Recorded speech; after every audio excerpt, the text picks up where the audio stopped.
And what were the main things that really stood out to you in terms of what you discovered about the art business and how people can actually make a living out of it? The art business is a very strange business. On one hand, you see artists that make particular works of art and that don't make any money. Nobody knows about their name. Nobody cares about them. Nobody buys their paintings, and the paintings are forgotten. And then on the other hand, you have artists who make the exact same work. You have to conclude that there is something more than just skill. There is something more than just technique. There's something more that needs to be discovered. And so I was looking at that. I was looking, for example, at a Thomas Downing, his spot paintings, and then comparing that to a Damien Hirst and thinking by myself, wow, everybody loves Damien Hirst. Nobody loves Thomas Downing. Or I was looking at recently I saw Jackson Pollock's paintings, and then I was thinking, wow, Janet Sobel, her paintings are the exact same. Nobody heard of her. Nobody cares about Janet Sobel, and everybody loves Jackson Pollock. And so, what is happening there? Well, it's obviously marketing. The Yes. difference between a Damien Hirst and a Thomas Downing is marketing. The difference between Jackson Pollock and Sobel is marketing.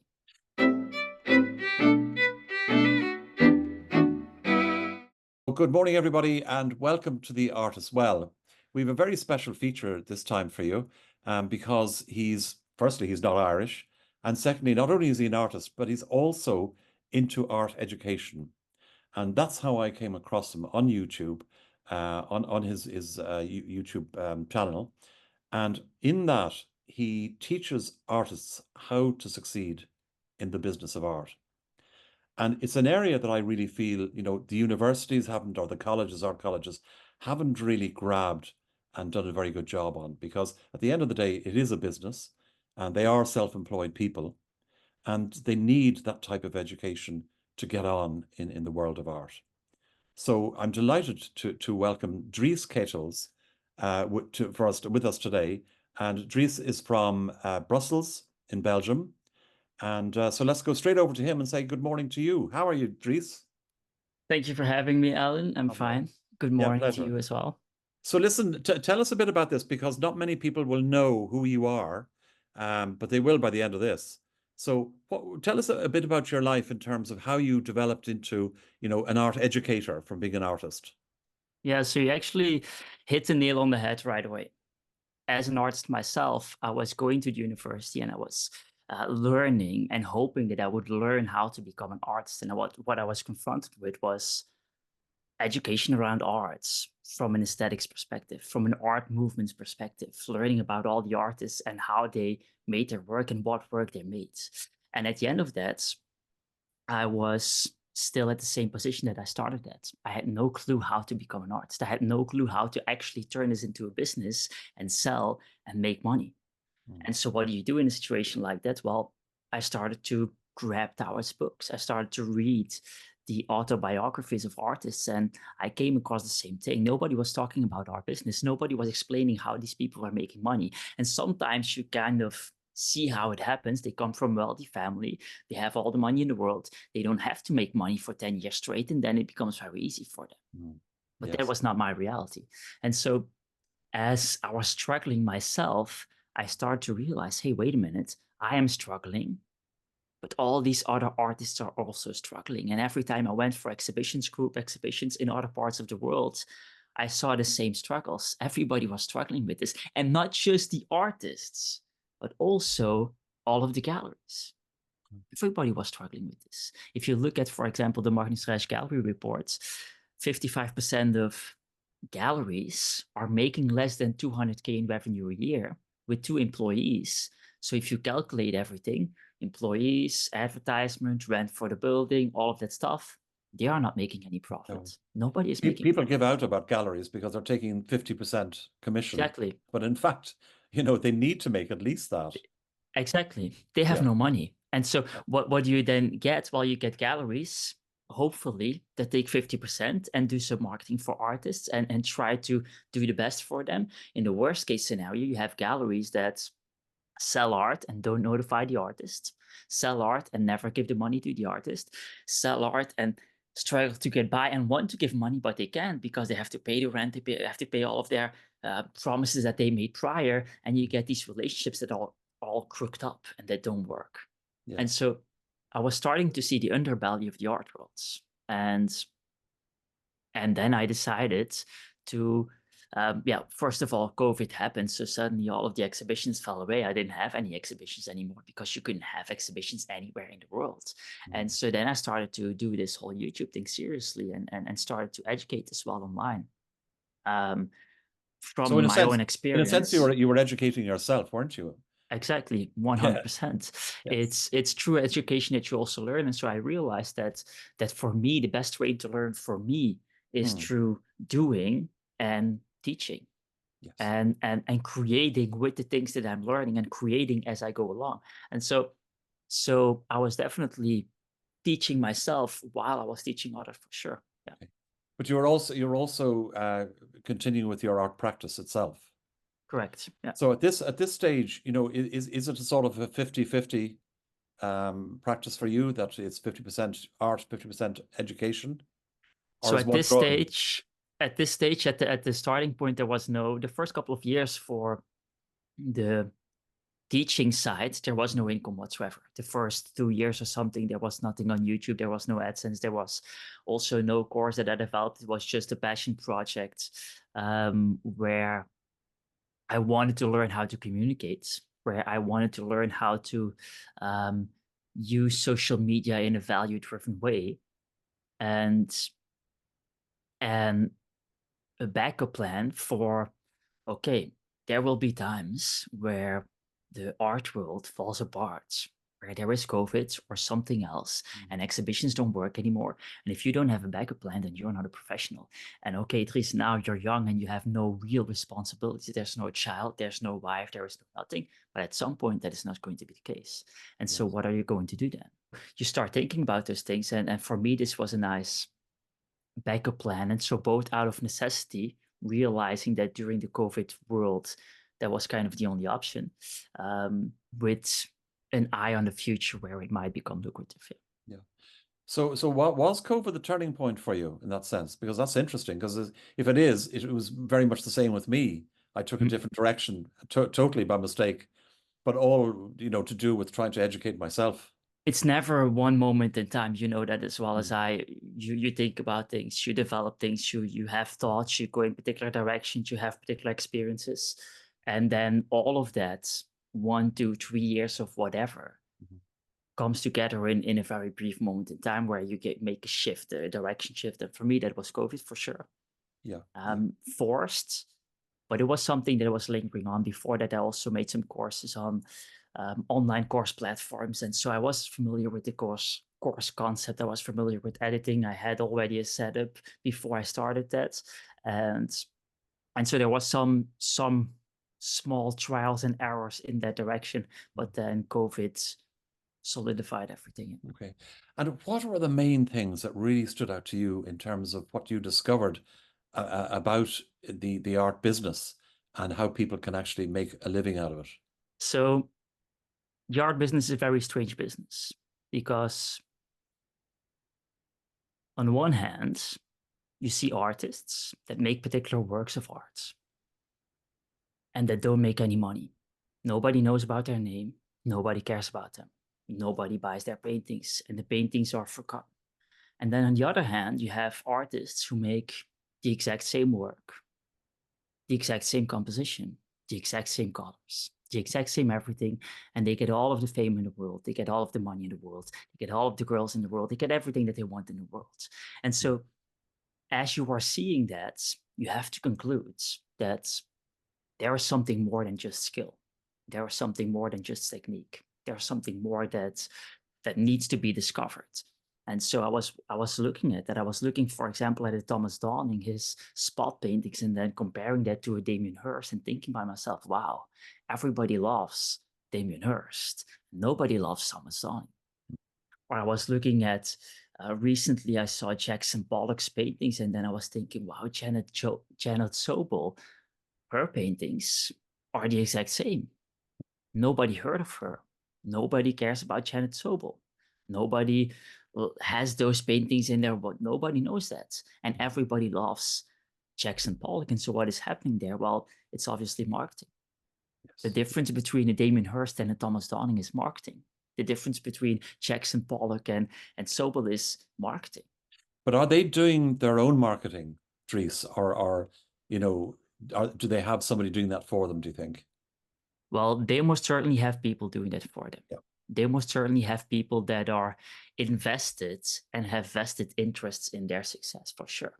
If you Yeah. look at Damien Hirst, I'm not totally familiar with his rise to fame, but if you look at that, we see particular galleries and we see Stephen Cohen, one of the famous collectors that was also behind it, that suddenly at some moment, I think, gives him $50,000 or euro for a particular piece, and then he makes that first shark, which is interesting because that shark was a flop. It broke apart after a year or something like that, and so he literally wasted $50,000 on that, which apparently wasn't a problem because he just invested more afterwards. These are strange things that you see, Mm. and so that is definitely happening 100% of the time. Yeah. Or totally different, where you see, I recently made a video, I covered that as well, on a Weyand who, out of nowhere, goes from a $400 piece of art to a $1 million piece of art in time span of a year. And then if you do some research, you dive into what is happening there, you suddenly realize, hey, wait a minute. She started a relationship with the most famous gallery owner in the world. And then you connect the dots. And then you realize, okay, she's an extremely beautiful young woman that is probably also smart and very talented and probably very nice to hang around with. But then you suddenly realize how the game is played. Yeah. Now, that is a game that is very hard to copy. You can't suddenly randomly convince Stephen Cohen to back you up. You can't do that. Mm. Luckily for artists, we had the gatekeeper landscape for the 200-year periods. And now we have a social media landscape where you can wrap yourself very easily, where you Sure. can wrap yourself and not only reach more people than the galleries, not only reach more people than some of the famous artists, Mhm. but make money and own everything that you do. And so Yeah. this is a very brief moment in time, a very unique moment that I don't know how often this moment comes, but I feel it's something that comes perhaps every 100 years or something. Yeah. Yeah. So the emphasis on social media in your eyes is obviously very, very important. But one thing I always recognize is that when I'm showing artists work on the art as well, they don't get a sense of the scale of the work, if scale is involved, or they don't fully appreciate the colors or whatever, the textures. So is there not a limitation there that, in social media, that the prospective buyer doesn't really get to see the work in its true light? And is that not a bit of a deterrent? Mhm. So this is a very interesting question, a very interesting observation, and 100% accurate to some degree. Mm. If you look at a painting online, it has nothing to do with looking at a painting in real life. A Yeah. painting in real life has texture, has a particular experience that you cannot have online. But on the same sides, does the experience in real life actually matter?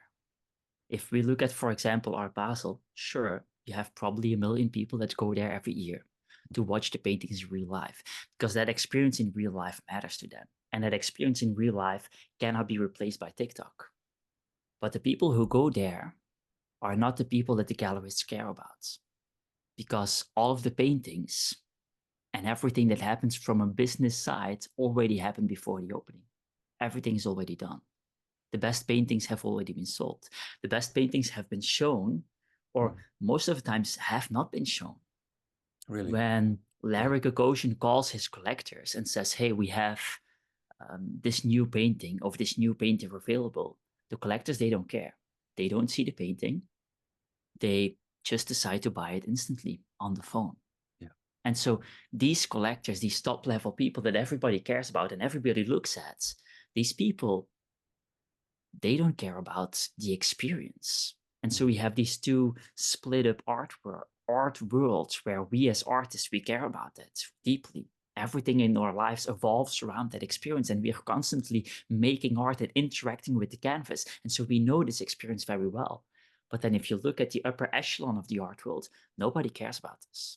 That is a harsh reality that we have to confront ourselves with so that we can learn from that and understand, hey, there are two experiences, and that is totally fine. We can have a real life artwork experience that we can share with people who want that in, for example, an exhibition. And then we can have a marketing experience where experiencing the artwork doesn't actually matter. Mm. Interesting. Interesting. And gosh, I mean, you caught me in the hop there because you're talking about fairly high level stuff. But when you teach your students, what are you actually teaching them? I mean, I don't want you to give away all your trade secrets, but you're talking to people who are setting out, by and large, I would have thought, into the art world. So you're not sort of suggesting that they have to, go along to Larry and try and be best friends in order to make millions. So there's Mhm. some basic rules and principles that you're teaching, I presume. Absolutely. So, um, what happens post fame is not what happens pre fame. There are two stages in the artist's life. The artist has a post fame life in which what they make doesn't matter. It literally doesn't matter. You can do spots on a canvas and you can sell them for hundreds of thousands of dollars if you are post fame era. And then you have a pre fame era where different rules apply. And so pre-fame era, if you have no Stephen Cohen backing you, no Larry Gagosian backing you, nobody backing you, then you will have to offer some kind of value. And you will have to sell your work in the simplistic, basic way that everybody actually knows about. And so one of the first things that I teach students is that selling art fundamentally is not different than selling anything else. A lot of people, and not just artists, they have a particular business. They are, for example, into brushing dogs or something, or cutting dog hairs. And then they listen to a particular person explaining things about business. And then they will think by themselves, well, that's all logic. I understand what you mean. Social media is a good idea, but not for my business. Because for my business, and then they have something that they insert. And so I hear this all of the time. Well, Dries, okay, I understand what you mean, driving traffic towards your offers, driving, building a brand, all that stuff. Cool. But I'm an artist and not just any artist. Oh no, I'm a watercolor painter. And so for watercolor painters, it doesn't apply. And I understand this because that is how I taught myself 10 years ago. Yes. But this doesn't actually, this is not true because the foundation remains the same for any business. The foundation is very simple. You have a particular product that you sell, and then you have to make sure that you drive traffic towards that product that you sell. And if you do that, and the conversion of the product is good, the unique selling proposition exists, and you have traffic, then you will always sell. And so it's either fixing the traffic equation or fixing your unique selling propositions Mm. equation. Those are always one of the two errors. Yeah. And in your opinion, is social media the best way to create that traffic now? I don't know if it's the best way, but I do know that it's the only way if you have no money and no background. Yeah. And it's the only organic way that makes sense at this moment. And so this is the way that I follow myself, not just because it's the only way that that was the cheapest way and the only thing that I could afford at the time, but also because it's a meaningful process. If you go the organic route, then you will always win. There is no losing. This is the interesting thing about creating content and working your communication skills. It's that there is no losing. If you train your communication skills in a world where everything is communication, all of your relationships with your friends evolve around communication. All of your relationships with your spouse evolves around communication. Your boss and you, that's communication. Your potential employees or people that work under you, that's communication. All of your problems are first and foremost a thinking problem. And in your mind's eye, you think through language. You literally formulate a problem with language in your brain. And so if you become better at language, then you become better at thinking. And if you become better at thinking, then you become better at solving all of the problems in your world. And so I believe that this is not only the best way, but also a way where you cannot lose. Yeah.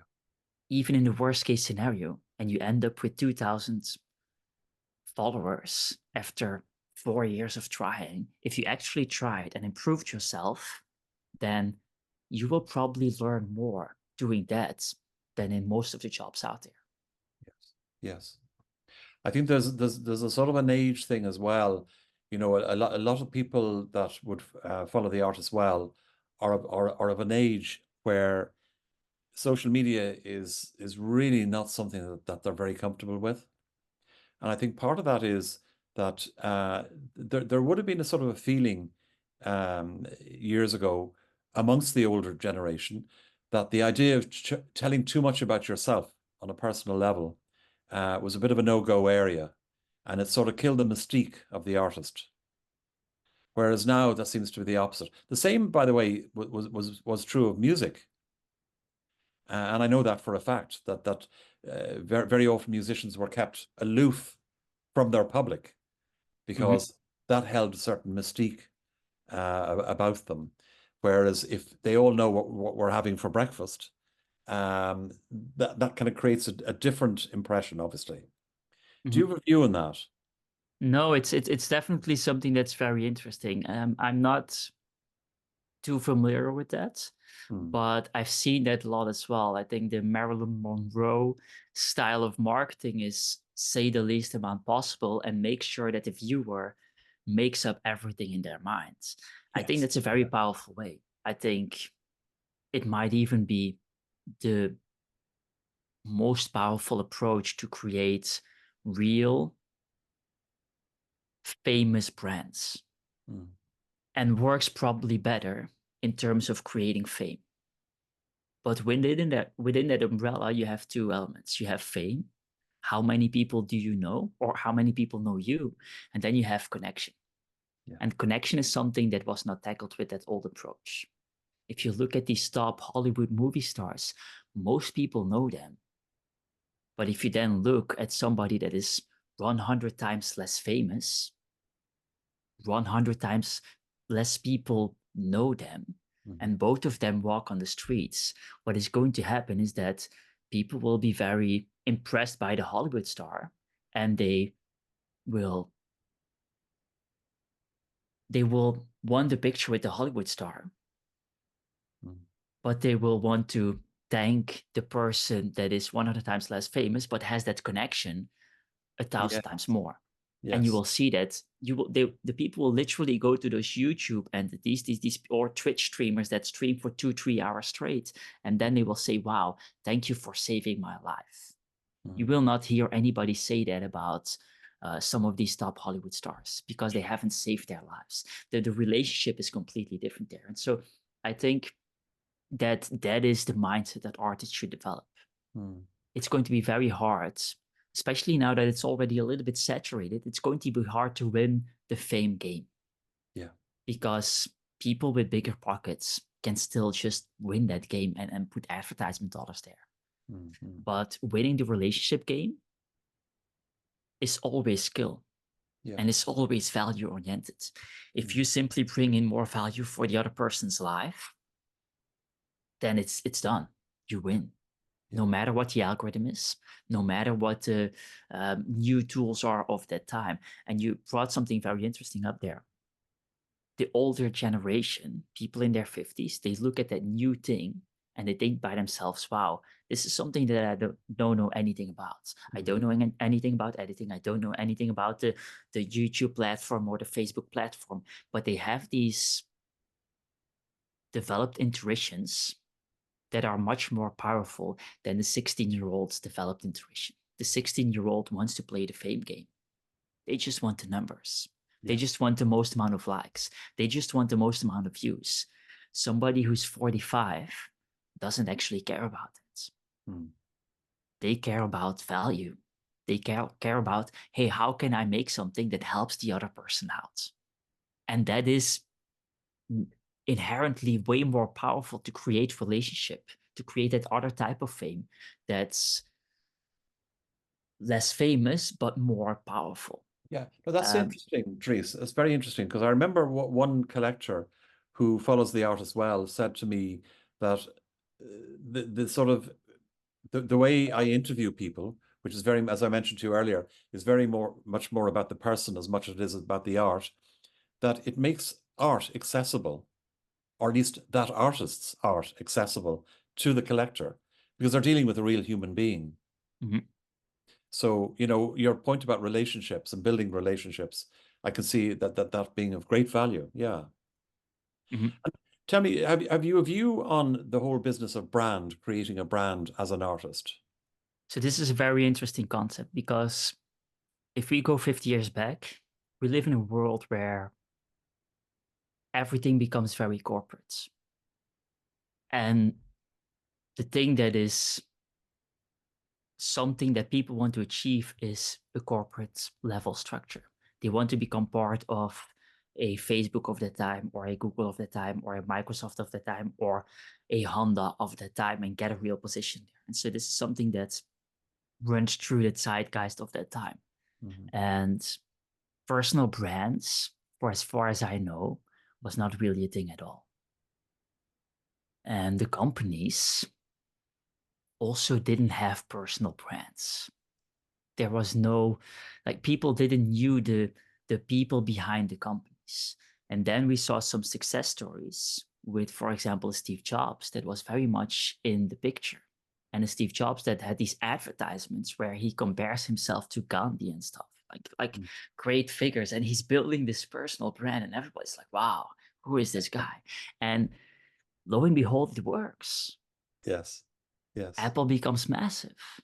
And everything that's so Steve Jobs at a sudden moment gets fired of the company, and then he gets hired again and becomes even bigger and the whole thing. And so this is very this is very interesting. Mhm. And then slowly but steadily we have these personal brands that are built out of nowhere.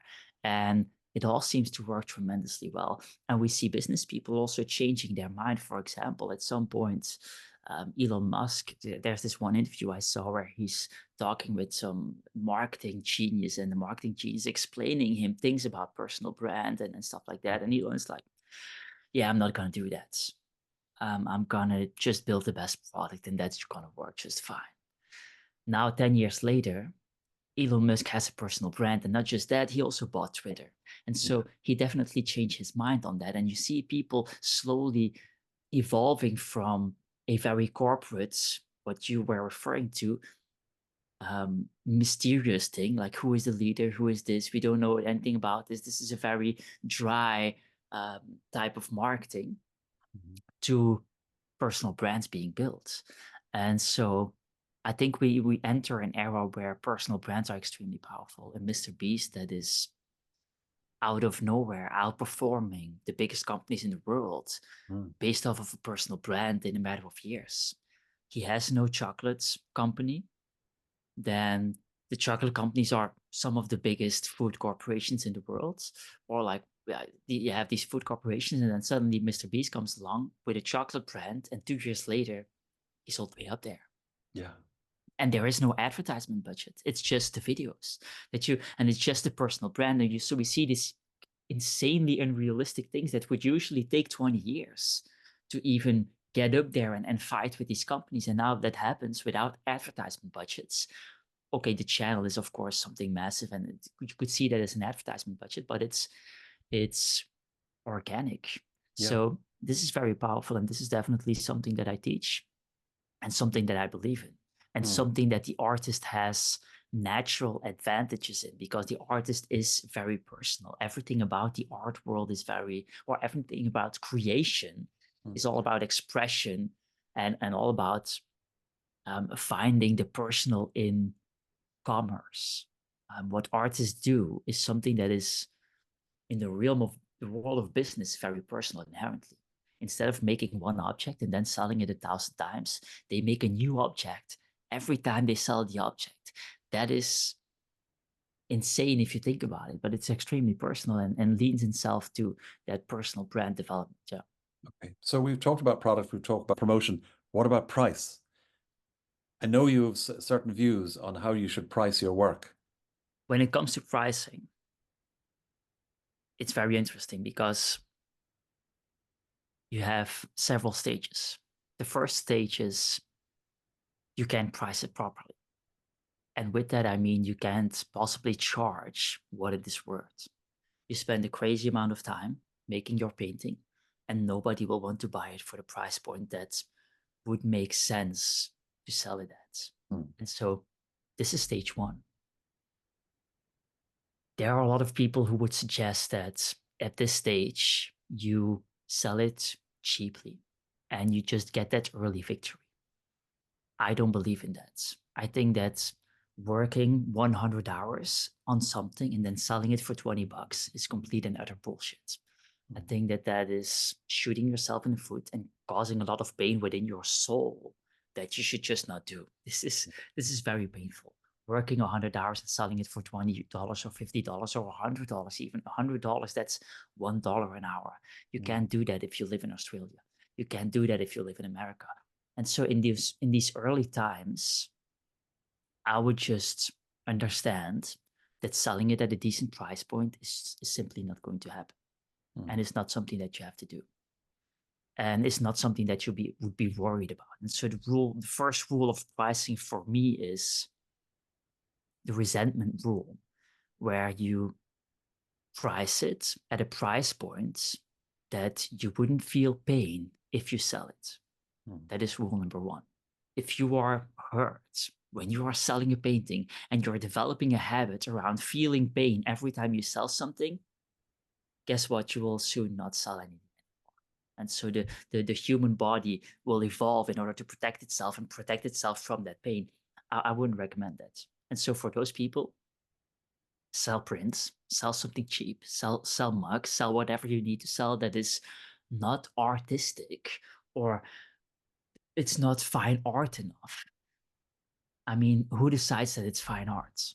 Those same people that are afraid that selling mugs is not fine art enough or selling a t-shirt is not fine art enough will say that Van Gogh is fine art or Picasso is fine art. Well, go to Spain and during summer, look at what every shop is selling. They are all selling t-shirts of Picasso, all of them. You will find a million shirts sold that nobody actually wears. Nobody wears the shirts. Yes. They just want to have a souvenir. And so the whole selling mugs and selling t-shirts and selling prints is not fine art enough. This is not true. The reason, it's very important, the reason this is not fine art is because galleries were not doing that.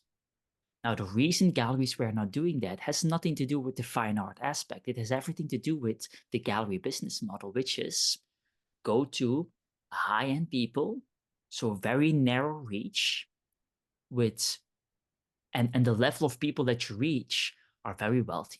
That was their business model strategy. If you go to gallery openings, nobody goes there. Nobody goes to the opening. You have openings with 60 people showing up. Of course, you're not going to sell t-shirts because you wouldn't make any money selling t-shirts. But now with the new business models that arise, where you have these personal brands online that can very quickly go towards 5,000 subscribers, 10,000 subscribers, 20,000 subscribers, okay, you can start thinking about those things. And you can start incorporating those things.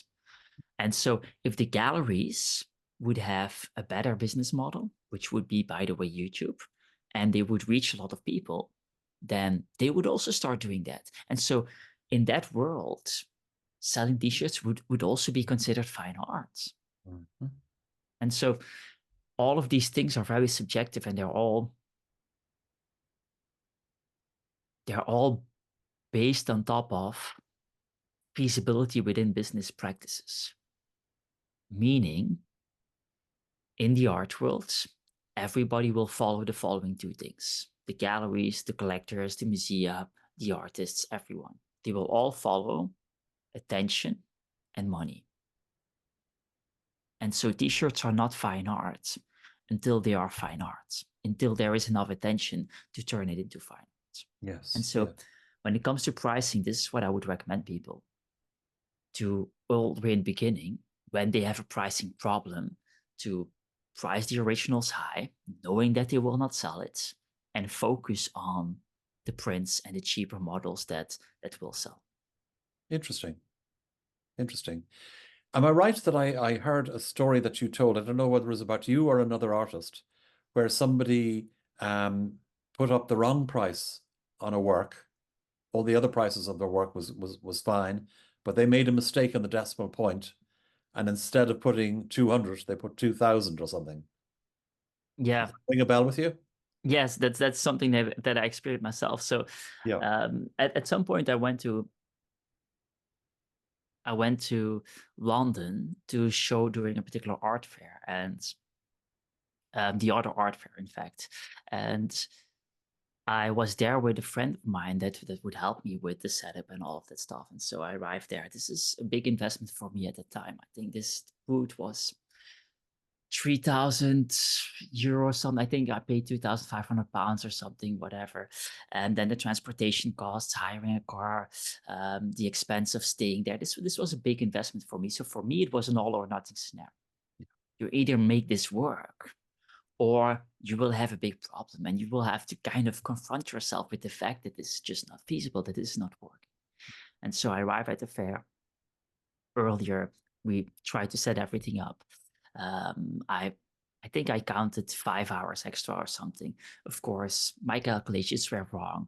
The fair starts, nothing is set up properly yet, so I'm still building my booth as the fair is going on.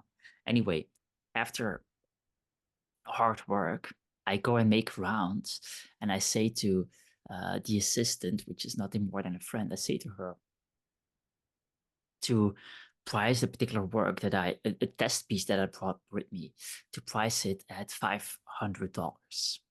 And so I make my rounds. This is the worst piece of art that I have with me. This is just a test. I'm not sure if this will sell. I've never tried to sell this piece. And so I make my rounds, and I come back, and she, surprised, she told me that she sold that piece. And she also said that she sold it for $5,000 because she misunderstood what I said, and she heard price it at $5,000. Hmm. This piece was priced higher than all of the other pieces that I brought with me, Yes. and Yes. was of much lesser quality than all of the pieces I brought with me. And strangely enough, that was the piece that sold during that fair. The rest didn't. And so this was very strange to me. And as I was talking about this, a dealer explained to me why. And she said, well, that's very logic. If you go to London, where the people for an apartment building are paying 2,000, not a month, but sometimes a week. And so in total, they are paying 8,000 for a month's worth of rent. Your $2,000 piece feels for them like a $200 piece. And a $200 piece feels worthless. Mhm. If I go here in Ghent and I see a $200 artwork, I immediately assume that it's worthless. I immediately assume that the artist is just all the way at the beginning, and that they don't know how to price their work. Mhm. I immediately assume that artist is a loser artist. And so I was making that mistake of not putting it in the context of the city that you're showing it. And the reality of the situation is that an artwork in an artwork that is sold in Bangladesh for $5,000, that same artwork is sold in London for $50,000. Yeah. It's the same artwork and Mhm. the same artist and the same brand and the same everything. It's just that in London, you can charge much more because Yeah. of that context. Inherently, if people walk into a gallery in New York or a gallery in London, and they intuitively know that the rent of a place like that is $20,000 a month, and there's 2 artworks in the room, because that's what these galleries do. They have these empty walls with 1 artwork on the wall. Then intuitively, you know that that artwork must be worth at least the rental price. And so you have these different plays that are possible in those environments. Yes. Makes sense. This is the contrast principle that you can use, whether you should use it in a way that you lie about particular prices in order to make the other prices appear cheaper. That's a decision that you make yourself. I have never done that, but I've seen people do that. And not just artists, but galleries do that all of the time. They know that their clientele buys, let's say, medium-sized artworks, and they know that that is what they are selling, and they will hang a couple of super large artworks for insane price points that they know they will never sell, But they for might the by mistake. simple reason, yeah, for the simple reason that it makes the medium ones look cheaper. If you Yes. go to art fairs, and you go to the opening of a particular art fair, or you go any other day, you will see regular people going to particular fairs that don't have the money to buy $1 million piece, but some of the galleries will have $1 million piece hanging. Why? Not because they think it's gonna sell, but because it makes everything else look cheap. Yeah. And it generates authority. Wow, this gallery can afford $1 million piece and it's just hanging here. Wow, this must be an amazing gallery. And so you have all sorts of plays in that umbrella. But the important thing here is to understand the contrast principle. If you understand the principle, you don't have to lie. You don't have to overprice. You don't have to cheat. These galleries that are putting that $1 million piece there, or $4 million piece, well, that piece is worth that much. And so they are not lying. They are manipulating by telling the truth. And so this is something that I would definitely recommend if you can use that. Yeah. Yeah. Okay. Dries, what advice would you give to somebody who's just fresh out of college and they're embarking on a career? What would be the sort of the top things that you'd advise them? Well, first of all, I wouldn't advise to go to college in the first place. I think the times of colleges are gone. I think everybody understands that the college landscape and the university landscape is a sinking ship. When you were 20, this was not the case. This was a very powerful degree. Having a degree was powerful because, first of all, less people had one. And second, it was just more valuable in the marketplace. There was no such thing as free information online. And so in these landscapes, it makes more sense. Now, in a world where the degree becomes less valuable because more people have one and information is free, you would expect the prices to go down. You would expect the prices of these universities and these colleges to go down. What we see is that it went up by a crazy amount. It went up by a crazy amount. People are, if somebody from Europe wants to study in America in a famous art college, they will pay $150,000. All of those graduates will not work as artists. I think the success rate of those graduates is probably 2%. And so I don't recommend this type of learning. The only way that this makes sense is if you come from a particular background that just allows you to do so. In the other alternative, if you are studying in school, then you should really ask yourself, is this worth it? Am I going to make this money back in a couple of years max? Can I see a trajectory where that will be certain? If the answer is no, you should probably not be there in the first place. Yeah. The amount of debt that students put themselves in and that they will have to work for 30 years, 40 years to get themselves out of that is insane. That is not something I would recommend. Now, and here's the thing, if you would compare this to just trying things out in the marketplace for free on social media, then you will probably make more money after 4 years doing that than 4 years of your university degree type of stuff and then trying to go into the marketplace. And so the alternative is just too powerful. That is what I would recommend people to do. Now, this is a very interesting time that we are entering. Not just are degrees becoming less valuable, information itself is becoming somewhat of a commodity. You have AI, artificial intelligence, that is spitting all sorts of crazy things left and right. And if we can believe, this is a discussion that we could have, if we can believe the salespeople behind those products, then this is the beginning, and this will only become better. And we will enter a world where AI will become AGI, artificial general intelligence, and it will be able to replace most jobs, most human beings, most everything. And so this is kind of what you have to think about. This is kind of what you have to prepare yourself for. This is the world that we are going to enter.